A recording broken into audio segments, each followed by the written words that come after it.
അന്ന് ഞാനേ പത്രത്തിൻ്റെ പൈസ സുമ തരാനുള്ളത് കൊണ്ട് അത് വാങ്ങാൻ വേണ്ടിയിട്ടാണ് അങ്ങോട്ട് പോയത്. അവിടെ ചെന്നിട്ട് ഞാനൊരു 4 പ്രാവശ്യം കോളിംഗ് ബെല്ലടിച്ചു. എന്നിട്ട് അനക്കൊന്നും കണ്ടില്ല.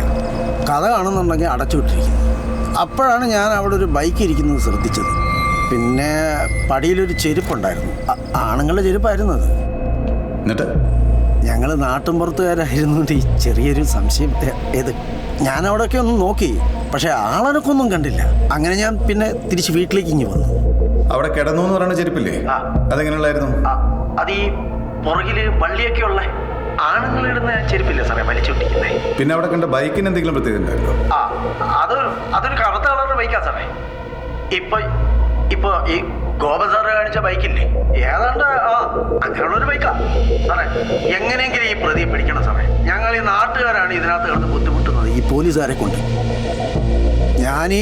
ആ ദിവസം പത്രത്തിന്റെ പൈസ വാങ്ങാൻ ആ സമയത്ത് പോയി എന്നുള്ളതാണ് എന്റെ മേലുള്ള സംശയം സാറേ. എങ്ങനെയെങ്കിലും അവനെ പിടിക്കണം സാറേ. ആളെയൊക്കെ നമുക്കറിയാം. ഓ ശരി സാറേ.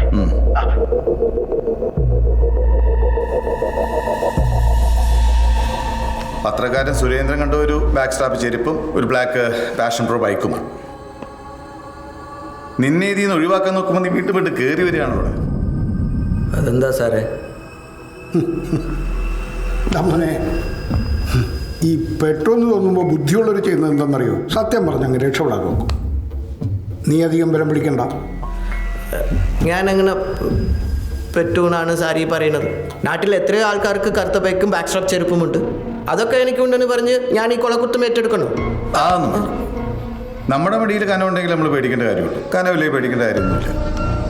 കനമുണ്ടെങ്കിൽ സാറേ ഫുഡ് ഉണ്ടോടാ? എന്തൊക്കെയാണ്? പൊറോട്ടയും മട്ടൻ ബിരിയാണിയും. ഇത് വള്ളിക്കേസാണെന്ന് തോന്നുന്നു. നോക്കട്ടെ, സാടി ഞാൻ വിളിക്കാം. നീ കഴിക്കുന്നില്ലേ? സാർ ഞാൻ വാങ്ങിയിട്ടുണ്ട്, പിന്നെ കഴിച്ചോളാം. നീ ഞങ്ങളോട് വന്നിട്ട് കഴിക്കടാ. അല്ല സാറേ, പുറത്തുനിന്ന് കഴിച്ചോളാം. എന്നാ ശരി, കഴിക്കടാ.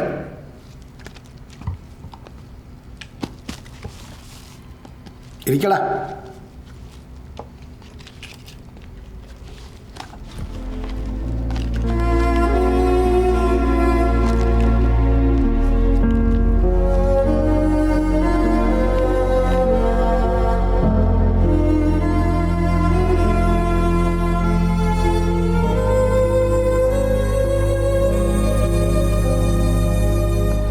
ഞാനിപ്പോൾ തിരിച്ചു വിളിക്കാം.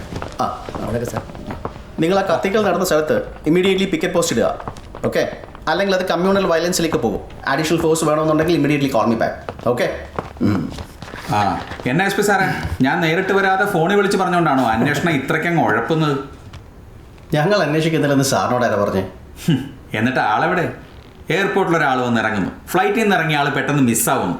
എനിക്ക് തോന്നുന്നത് ഈ ഞങ്ങൾ കരുതുന്ന അത്രയും ഗൗരവം നിങ്ങളിതിനെ കരുതുന്നില്ലെന്നുള്ളതാണ്. ഇനി ഞാൻ ഫോൺ വിളിച്ച് പറഞ്ഞാണ് കംപ്ലൈൻറ്റെങ്കിലേ റിട്ടേൺ ആയിട്ട് എഴുതരാം. സിനോജ്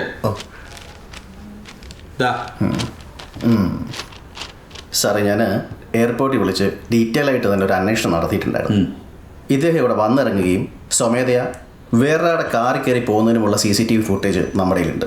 ഈ കൂടെ പോയ ആൾക്കാരുടെ അവരുടെ വെയർബോട്ട്സിന്റെ പുറകെയാണ് നമ്മളിപ്പോൾ ഉള്ളത്. അപ്പൊ നിങ്ങൾ CCTVയിൽ ആളെ സ്പോട്ട് ചെയ്തു, കൂടെയുള്ള ആൾക്കാരെയും സ്പോട്ട് ചെയ്തു. എന്നിട്ട് ആളെവിടെ? സാർ, എൻ്റെ എക്സ്പീരിയൻസിൽ ഒരാൾ എയർപോർട്ടിൽ വന്നിറങ്ങുക, മറ്റൊരാളുടെ കൂടെ കയറി പോവുക, പിന്നെ മിസ്സാവുക. ഇതൊരു ടിപ്പിക്കൽ ഒരു ഗോൾഡ് സ്മഗ്ലിംഗ് ലൈനാണ്. ഈ കൊണ്ടുവന്ന സാധനം ഒരുപക്ഷെ കൊടുക്കാൻ വേണ്ടി പോയതാകാം, അല്ലെങ്കിൽ ഈ ഗോൾഡ് പൊട്ടിക്കാനുള്ള ആൾക്കാരുടെ മുന്നിൽ പോയി പെട്ടിട്ടുണ്ടാകാം. പിന്നെ നമ്മളിത് അന്വേഷിച്ച് വരുമ്പോൾ ഈ പരാതി പറഞ്ഞിരിക്കുന്ന ആള് അയാൾ പോലെ സ്മഗ്ലിംഗ് കേസിലെ പ്രതിയൊക്കെയാന്ന് പത്രക്കാർ അറിഞ്ഞാൽ അവരെടുത്തിട്ട് ആവശ്യിക്കും. നമുക്കത് വേണോ? സാറിനെ പേടിപ്പിക്കണം. ഞാനേ ജനങ്ങളുടെ MLA. എന്നെ കാണാൻ എൻ്റെ മണ്ഡലത്തിലെ പല തരക്കാരെ ആളുകൾ വരും. പത്രക്കാരെ പേടിച്ച് ഇമേജും കെട്ടിപ്പിടിച്ചുകൊണ്ടിരിക്കാനേ ഞാൻ അത്ര ഉണ്ടാക്കാനൊന്നുമല്ല. പിന്നെ ജീവിതകാലം മുഴുവൻ MLA ആയിരിക്കാൻ എനിക്കൊരു ഉദ്ദേശവുമില്ല. കാണാതായ ആൾക്ക് എന്തെങ്കിലും സംഭവിച്ചിട്ട് പിന്നെ അന്വേഷിച്ചിട്ട് എന്ത് കാര്യം? സാറിന് ഇത് പ്രോപ്പറായിട്ട് അന്വേഷിക്കാൻ പറ്റിയില്ലെങ്കിലേ സാറിന് മുകളിൽ ഇത് അന്വേഷിക്കാൻ പറ്റിയ ആരെങ്കിലും ഉണ്ടോ ഞാൻ നോക്കട്ടെ. സിനോജ് കളഞ്ഞിട്ട് പാടാ.